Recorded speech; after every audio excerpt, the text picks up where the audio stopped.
इससे ज़्यादा कायर प्रधानमंत्री मैंने नहीं देखे, इससे ज़्यादा डरपोक प्रधानमंत्री नहीं देखे कि अगर चुनावी रण में उतरना है तो सबको फेयर चांस मिलना चाहिए। ये थोड़ी ना कि सारा पैसा आपके पास होगा और प्रिंसिपल ऑपोजिशन पार्टीज के पास आप पैसा रहने नहीं देंगे। डरा तो मिल सकते नहीं। हाँ, जरूर ये बात जरूर है कि आप इनकम टैक्स के अकाउंट बंद करेंगे तो दिक्कतें होंगी काम करने में, लेकिन घबराने का कोई मतलब नहीं है। देखिए, एक ही पार्टी है जिसके तमाम नेता, चाहे आप ईडी कर लो चाहे आप इनकम टैक्स कर लो, वो दो चार डरपोक छोड़ दीजिए जो पार्टी छोड़ के भाग गए। जो कांग्रेस के नाम से अकाउंट था दिल्ली में आपने सब सील कर दी, तो ये आपकी मंशा सिखाता है आपकी सरकार की कि आप जो है एक तरह तो आप कह रहे हो कि हमारी 400 सीट आ जाएंगी, तो घबरा क्यों रहे हो? जीतने वाला कभी घबराता नहीं है, जिसके मन में चोर हो वही घबराता है। इनका डर है, इनका भय है इस बात के लिए कि कांग्रेस के माध्यम से सारे विपक्षी दल एकजुट न हो जाए और हमारे खिलाफ चुनाव में महागठबंधन एक होकर ना उतरे, ये उनका डर है। नमस्कार, मेरा नाम है निवेदिता शांडिल्य और आप देख रहे हैं पॉलिटिक्स। इस समय दिल्ली में कांग्रेस प्रदर्शन कर रही है और इस वक्त आप देख सकते हैं संदीप दीक्षित भी हैं जो कि अपनी बात कह रहे हैं। ये जो पूरा प्रदर्शन है वो कांग्रेस के खाते सीज करने के विरोध में है। हालांकि अकाउंट्स खोल दिए गए हैं, लेकिन ये कितना अलोकतांत्रिक है, इससे नाराज होकर के इस समय आपको कांग्रेस प्रदर्शन करते हुए नजर आएगी। मैं आपको दिखा देती हूँ, लोग जो है काफी बड़ी संख्या में लोग हैं और यहाँ से दिल्ली के ITO तक जाने का पूरा प्लान है, लेकिन जितनी बैरिकेडिंग है, जितनी लेयरिंग है, उससे लग नहीं रहा है कि दिल्ली पुलिस जाने देगी, क्योंकि कल इंडियन यूथ कांग्रेस ने भी प्रदर्शन किया और उस प्रदर्शन को रोक दिया गया बैरिकेडिंग लगा करके। बात करते हैं, हम यहाँ पे मौजूद हैं, स्पोक्स पर्सन भी हैं, उन लोगों से भी बात करते हैं।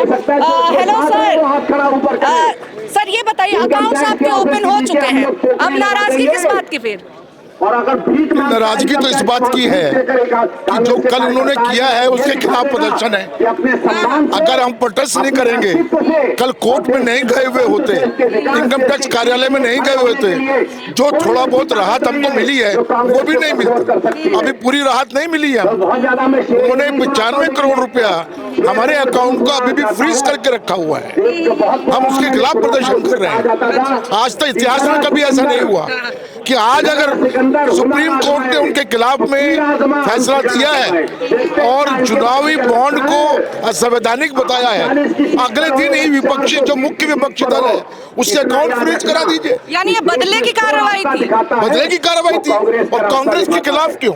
कांग्रेस का तो कोई दखल नहीं था उसके अंदर, तो कांग्रेस के खिलाफ कार्रवाई क्यों की गई? सुप्रीम कोर्ट ने दोबारा से पहले असंवैधानिक बताया चुनावी बॉन्ड को और दोबारा से हमारे अकाउंट जो है वो खोले, 2 बार इस सरकार को कटघरे में खड़ा किया। सर, ये इनका डर है या आपको डराने की कोशिश है?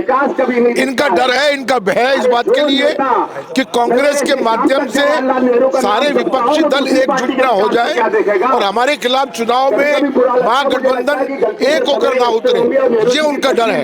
उनको पता है कि पिछले चुनाव में 38% वोट मिला था और 62% वोट सारे विपक्ष के वोट इकट्ठे करके मिले थे। उस चीज से भयभीत होकर ये काम कर रहे हैं। ये शक्ति प्रदर्शन था क्या भाजपा का आपके खिलाफ? शक्ति प्रदर्शन नहीं, मुझे लग रहा है जो पार्टी कहती है कि अब की बार 400 पार, आखिर वो इतना डरी हुई क्यों है कि इस तरह की ओछी हरकत करने पे उतर आई है कि लोगों के बैंक अकाउंट को फ्रीज कर रही है ताकि मुख्य विपक्षी पार्टी चुनाव में कोई काम नहीं कर सके। अगर आपको इतना ही भारत की जनता पे विश्वास है तो इस तरह की जो हरकतें आप कर रहे हैं ये ठीक नहीं और इस देश की जनता देख रही है। सर, अगर आगे चुनाव से जस्ट पहले कुछ और होता है तो फिर पार्टी कैसे काम करेगी? किसके समर्थन से, किसके दम पे? देखिए, वो तो देश की जनता के दम पे हम काम कर रहे हैं और आज भी ये जो आह्वान दिया गया, आप देख सकती है कांग्रेस का एक कार्यकर्ता ये डरा नहीं है। चाहे जितने भी भाजपा जिस तरह के परपंच और हथकंडे अपना ले, कांग्रेस का एक कार्यकर्ता डरता नहीं है। राहुल जी ने बार बार कहा है हमारे कार्यकर्ता बब्बर शेर है। अगर इनको लगता है कि हमारे अकाउंट फ्रीज करने से ये 400 के पार हो जाएंगे तो इनकी गलतफहमी है और आने वाले चुनाव में देखेंगे इस देश की जनता देख रही है। सर, इलेक्टोरल बॉन्ड से भ्रष्टाचार की पोल खुली तो आपसे बदला लिया जा रहा है।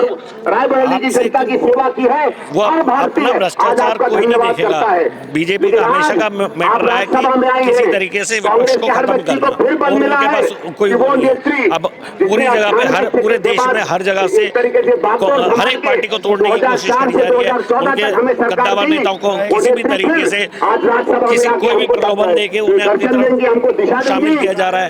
अशोक चौहान उनका एक बड़ा उदाहरण है। मोदी जी पहले कहते थे उन्होंने इतना घोटाला कराया, स्कैम का, और आज एक पहले दिन शामिल होते हैं और अगले दिन उन्हें राज्यसभा भेज दी जाती है। तो ये आप खुद देखिए क्या इस देश में मोदी जी से तानाशाही चल रही है और कुछ नहीं। कांग्रेस के खातों पे तालाबंदी, बीजेपी की ये हरकत गंदी मैम। इस समय जिस तरह से कुछ देर के लिए सही अकाउंट फ्रीज हुए, डराने की कोशिश है आपको ये? बिल्कुल, मैं यही कहूंगी कि लोकसभा चुनाव के एंड पहले एक हफ्ता 2 हफ्ते बाद लोकसभा चुनाव की घोषणा होने वाली है, उससे एंड पहले ईडी, सीबीआई और बाकी सभी जांच एजेंसियों के द्वारा कांग्रेस पार्टी को और हमें डराया जा रहा है। और लेकिन कांग्रेस के कार्यकर्ता किसी भी बात से हम डरने वाले नहीं हैं। हम पूरी तरीके से डट कर खड़े हैं मैदान में और उनको जवाब देने के लिए तैयार हैं कि हम किसी भी बात से घबराने वाले नहीं हैं। पुलिस ने अभी जिस तरह से बैरिकेडिंग की है मैम, जाने नहीं देगी, कैसे आप आगे बढ़ेंगे?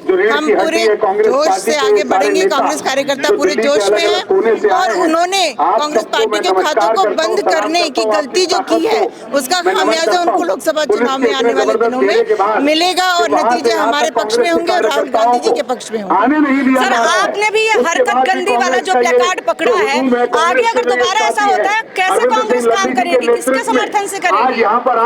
समर्थन की कांग्रेस को किसी के समर्थन की आवश्यकता नहीं है। कांग्रेस का एक एक सिपाही आपको सड़कों पे नजर आ रहा है। चुनाव पैसे से नहीं लड़ा जाता, पैसे का चुनाव बीजेपी लड़ती है।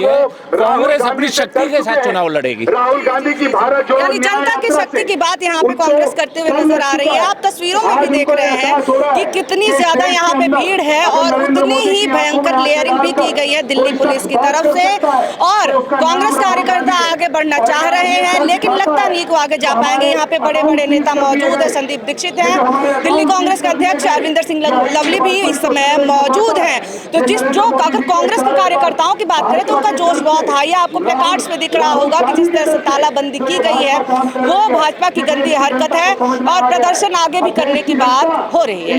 सर, सवाल ये है कि एक तरफ इलेक्टोरल बॉन्ड पे सुप्रीम कोर्ट कार्रवाई करता है, बदले की कार्रवाई आपके ऊपर होती है, तो क्या उनका डर है या आपको डराने की कोशिश? नहीं, ये तो भय है, डरा तो मैं सकते नहीं।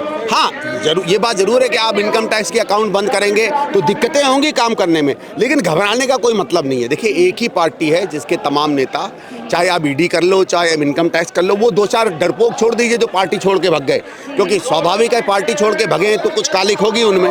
बाकी सब अपनी अपनी जगह डटे हुए हैं, कांग्रेस अपनी जगह डटी हुई है।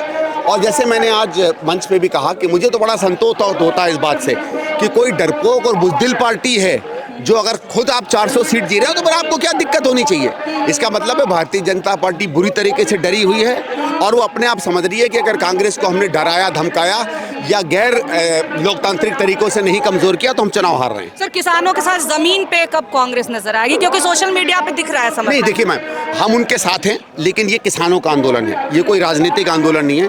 किसान अपनी ज़रूरत के लिए वहाँ गया हुआ है। बहुत से कांग्रेसी हमारे कार्यकर्ता हैं, बहुत हमारे किसान हैं जो उसके साथ हैं, लेकिन हम नहीं चाहते कि किसानों के आंदोलन में कहीं से भी कांग्रेस के झंडे दिखे।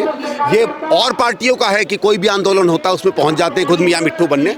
हम उनके साथ हैं, उनके मुद्दों का हमने समर्थन किया है। राहुल जी ने, खड़गे जी ने कहा है कि हमारी जब सरकार आएगी तो एमएसपी हम देंगे, जो उनकी सबसे मुख्य डिमांड है।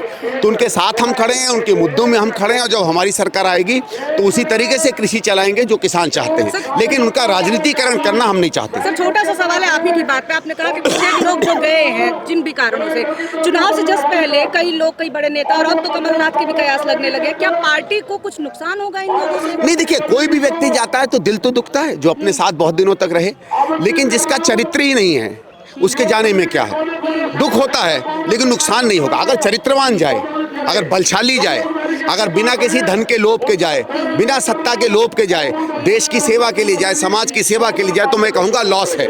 लेकिन जो अपनी सेवा के लिए जा रहे हैं, अपनी बिल्डिंगों को, मकानों को, अपने महलों को लोग बचाने के लिए जा रहे हैं, मंत्रिमंडल के लिए जा रहे हैं, क्या मैम बाजारू व्यक्ति के जाने से क्या हमें डर होना चाहिए? ठीक है ना। आप माँ की श्रद्धा करते हैं क्योंकि माँ मर के भी आपकी सेवा करती है। अगर माँ बच्चे से पैसा मांगने लगे कि मैं तभी सेवा करूंगी जब मुझे MP बनाओगे, राज्यसभा बनाओगे, उस माँ को आप क्या कहोगे? तो जो उस माँ को आप कहोगे वही आप इन नेताओं को कहोगे। देखिए, जिस तरीके से हिंदुस्तान में रोजाना लोकतंत्र को तार तार किया जा रहा है, किसान अगर अपनी आवाज़ उठाते हैं तो उनके ऊपर लाठीचार्ज होता है, उनके ऊपर आंसू गैस के गोले छोड़े जाते हैं, उनके ऊपर जो है रबड़ की गोलियां चलाई जाती हैं। सुप्रीम कोर्ट इलेक्ट्रल बॉन्ड के ऊपर बैन लगा देता है तो कांग्रेस के खाते सीज कर दिए जाते हैं। महज एक बहाना बना के कि इनकम टैक्स का नोटिस आया है। दुनिया में कहीं ऐसा हुआ है कि मेन चुनाव से 1 महीने पहले आप मुख्य विपक्षी दल का आप अकाउंट सील कर दो, और आप खाली उसी तक नहीं रुक रहे। चलो, आप कह रहे हैं कि एक कोई इनकम टैक्स का नोटिस था तो दिल्ली प्रदेश कांग्रेस कमेटी का अकाउंट को सील कर दिया। दिल्ली प्रदेश कांग्रेस कमेटी को तो कोई नोटिस नहीं था। जो कांग्रेस के नाम से अकाउंट था दिल्ली में, आपने सब सील कर दिए। तो ये आपकी मंशा सिखाता है आपकी सरकार की कि आप जो है, एक तरह तो आप कह रहे हो कि हमारी 400 सीट आ जाएंगी, तो घबरा क्यों रहे हो? जीतने वाला कभी घबराता नहीं है, जिसके मन में चोर हो वही घबराता है। सर, एक सवाल हो रहा है। आज दिल्ली के मुख्यमंत्री अरविंद केजरीवाल ने विधानसभा, आज कोई सवाल नहीं है। आज सवाल केवल और केवल कांग्रेस के अकाउंट। मैं किसी सवाल का जवाब नहीं दे रहा। आज इतने हजारों लोग इकट्ठे हुए हैं, आज हिंदुस्तान का लोकतंत्र खतरे में है। आप मेरे से सवाल पूछ रहे हैं और मैं आप लोगों से भी कहना चाहता हूँ कि दुनिया का सबसे बड़ा लोकतंत्र भारत है। इस लोकतंत्र की साख के ऊपर भट्टा लग रहा है। इस देश के बुनियादी असूलों को हिलाने का काम किया जा रहा है। तो आप चैनल वाले भी आप समझ लीजिए, देश नहीं रहेगा तो चैनल भी नहीं रहेंगे। कांग्रेस धरातल पे किसानों के साथ आएगी सर? किसानों के साथ आप दिखेंगे जमीन पर? क्या बिल्कुल उतरेंगे। किसानों को अभी पंजाब में रोका है, दिल्ली आएंगे तो उनको पूरा समर्थन देंगे। सर, आपने हिसाब की बात की। इस समय न केवल IT, CBI बल्कि मीडिया की भी जहाँ तक बात है, वो लोग भी तो इन सारी चीजों में शामिल है। मैं तो कह ही रहा हूँ नहीं, मैं तो ये कह ही रहा हूँ कि सबको ये समझना चाहिए। हिसाब तो हम क्या लेंगे क्या नहीं लेंगे वो तो जब सत्ता में आएंगे तब बात करेंगे। लेकिन बात यह है कि दुनिया का सबसे बड़ा लोकतंत्र हिंदुस्तान को माना जाता है। उस हिंदुस्तान की साख के ऊपर आज प्रश्न चिन्ह है। तो मैं तो चैनल वालों से ये आह्वान कर रहा हूँ कि आपकी जिम्मेवारी भी है। जब देश की साख ही नहीं रहेगी, देश ही नहीं रहेगा, तो आप कहाँ रहोगे? बिल्कुल। अमृता धवन जी हमारे साथ मौजूद हैं। मैम, एक तरफ प्रधानमंत्री नरेंद्र मोदी ने दावा किया कि 400 सीटें आएंगी, पर दूसरी तरफ ऐसा कदम उठाते हैं कि आपके अकाउंट सीज करा देते हैं। डर रहे हैं या डराने की कोशिश है? ये तो कायरता का प्रतीक बनकर दिखा रहे हैं जनता को। इससे ज़्यादा कायर प्रधानमंत्री मैंने नहीं देखे, इससे ज़्यादा डरपोक प्रधानमंत्री नहीं देखे कि अगर चुनावी रण में उतरना है तो सबको फेयर चांस मिलना चाहिए। ये थोड़ी ना कि सारा पैसा आपके पास होगा और प्रिंसिपल ऑपोजिशन पार्टीज़ के पास आप पैसा रहने नहीं देंगे, फिर आप कहेंगे कि चुनाव हो और चुनाव में आप किसी को कमज़ोर कर देंगे और ख़ुद को सिर्फ ताकतवर करेंगे। तो ये बहुत ही इर्रेशनल है। मैं मानती हूँ कि इनकम टैक्स डिपार्टमेंट तो सिर्फ एक मुखौटा है, वो तो एक रिपोर्ट कंट्रोल की तरह काम कर रहा है। उन बेचारों से भी क्या कहा जाए, वो तो सरकार के कहने पे काम कर रहे हैं। इतना पुराना एक मैटर सिर्फ इसलिए कि 45 दिन आपने रिटर्न नहीं फाइल करी। आप खुद सोचिए, हम सब देखते हैं जब सरकार इनकम टैक्स रिटर्न करने के लिए फाइल करने के लिए इनकरेज करती है लोगों को कि आप आइए, कहीं आप देर से भी करिए पर करिए ज़रूर। हमने तो हर बार पैसा दिया है, हर बार इनकम टैक्स रिटर्न फाइल किया है। 45 दिन सिर्फ लेट होने से आप थोड़ी ना 200 करोड़ का हम पे जो है नोटिस ठोक देंगे और वो पैसा सीज कर लेंगे हमारा। हाँ। मैम, ये एक अभी मोदी जी ने ये भी कहा कि हमने कांग्रेस को राम राम जपने पे मजबूर कर दिया, जो कि राम विरोधी थी। क्या कहेंगी आप इस पे? नहीं, ऐसा बिल्कुल नहीं है। ये देखिए, वो धर्म के ठेकेदार ना बने, और सबसे बड़ी बात कि भगवान राम और भक्त के बीच के वो बिचौलिए भी ना बने।